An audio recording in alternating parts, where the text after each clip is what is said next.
Good morning बच्चों, कैसे हैं आप सब। पिछली क्लास में हमने हमारी जो पोयम थी द ज्योग्राफी लेसन यानी भूगोल का पाठ वो शुरू कर दिया था। एंड इसके जो कवि थे वो थे जुल्फिकार घोष। बट बहुत सारे बच्चों की मेरे पास क्वेरी आई कि उन्हें ये पोयम का जो फर्स्ट पैराग्राफ है वो समझ में नहीं आया था। तो आज हम शुरू से इसका फर्स्ट पैराग्राफ है वहां से शुरू करते हैं। तो बेसिकली जो ज्योग्राफी लेसन है आपको नाम से ही पता चल रहा होगा, it is related to our geography, right. हमारी जो भूगोल है, भू आकृति है हमारी जो धरती की, उससे रिलेटेड है। ये किससे रिलेटेड है? हमारी जो भू आकृति है उससे रिलेटेड है। और जो इसके कवि है वो ये कहना चाहते हैं कि ये जो धरती है वो किस प्रकार से विकसित है ना। जब हम नीचे से सारी चीजें देखते हैं तो नीचे से हमें सिर्फ जो हम देख सकते हैं वही हमें विजिबल जो होता है वही हम देख पाते हैं। बट जब हम थोड़ी ऊंचाई से, आपने कभी इमेजिन किया जब हम छत की ऊंचाई से नीचे देखते हैं तो हमें सारा वातावरण दिखाई देता है। वो तो कुछ मील ही होता है। अब मान लीजिए आप 10 मील ऊंचाई से ये देखें, 10,000 मील ऊंचाई से, तो आपको किस तरीके से लगेगा ये हम इसमें देखेंगे। फर्स्ट पैराग्राफ है when the jet sprang into the sky.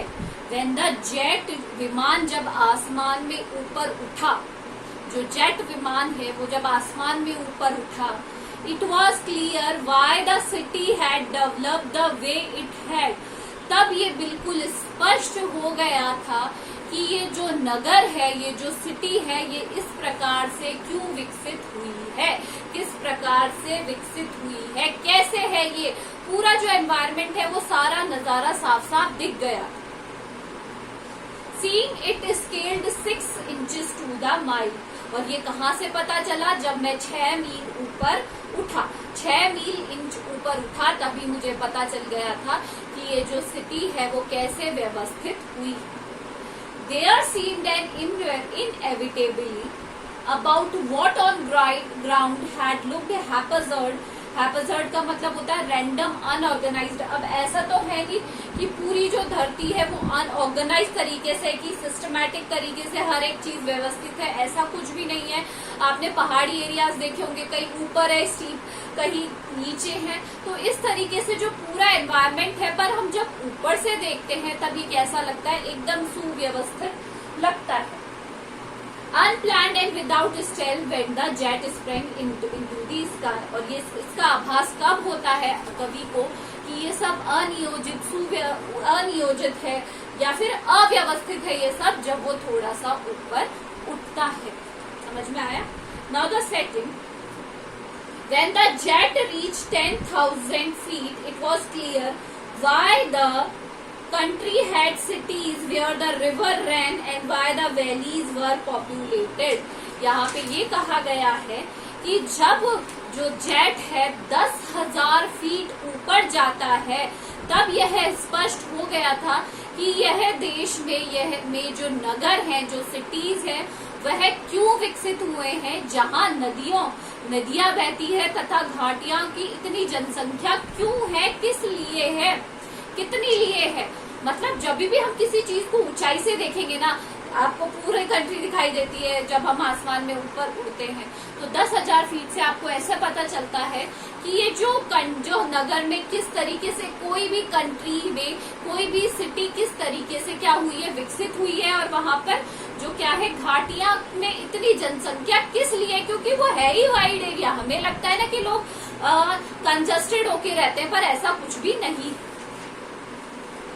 The logic of geography, जो लॉजिक है, तर्क है ज्योग्राफी का, वह यही है कि the land and water attracted man. जो लैंड है, जमीन और पानी ने किसको अट्रैक्ट किया था? मनुष्य को अट्रैक्ट किया था। एंड यह वॉज क्लियरली डिलिनिएटेड। डिलिनिएटेड का मतलब होता है दिखना। यह स्पष्ट रूप से दिखाई दे रहा था when the jet reach 10,000 feet away. तो यहाँ पे the concept of geography was that human are always attracted by the land and the water for their survival, उनको अपने जीवन को गुजारने के लिए किसकी जरूरत है? उनको जरूरत है, हमें धरती की भी जरूरत है ताकि हमें लैंड की, भूमि की जरूरत है ताकि हम उस पर रह सके, हमें पानी की जरूरत है ताकि हम, बिना खाने के इंसान जीवित रह सकता है, but without water it is not possible. And was clear by the poet that from 10,000 feet away from the ground, it is clearly understand that why the cities had been developed along with the rivers and why valleys were inhabited by so many people. तो यह स्पष्ट रूप से दिखाई दे रहा था कि ये घाटियां वगैरह क्यों बनी है और ये जो मनुष्य है ये धरती और भूमि और इनकी तरफ, पानी की तरफ अट्रैक्टेड क्यों. Now the next paragraph, next lines. When the jet rose 6 miles high, और जब वो 6 मील ऊंची उस पर पहुंचा. यहाँ पे मीलों वाइज ये बताया गया कि किस तरीके से कवि को कैसे फील हुआ कि हर एक चीज इस दुनिया में किसी कारण से है.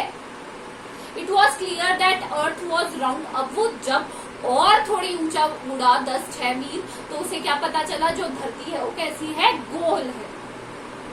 And that it had more sea than and land, और उसे क्या है? भूमि से अधिक पानी है. ये हमें सबको पता है. 70% in our on the earth is water. 70% क्या है? पानी है. ये आपको सबको पता है. But it was difficult to understand that the men on the earth found causes to hate each other, to build wall across cities and to kill from that high.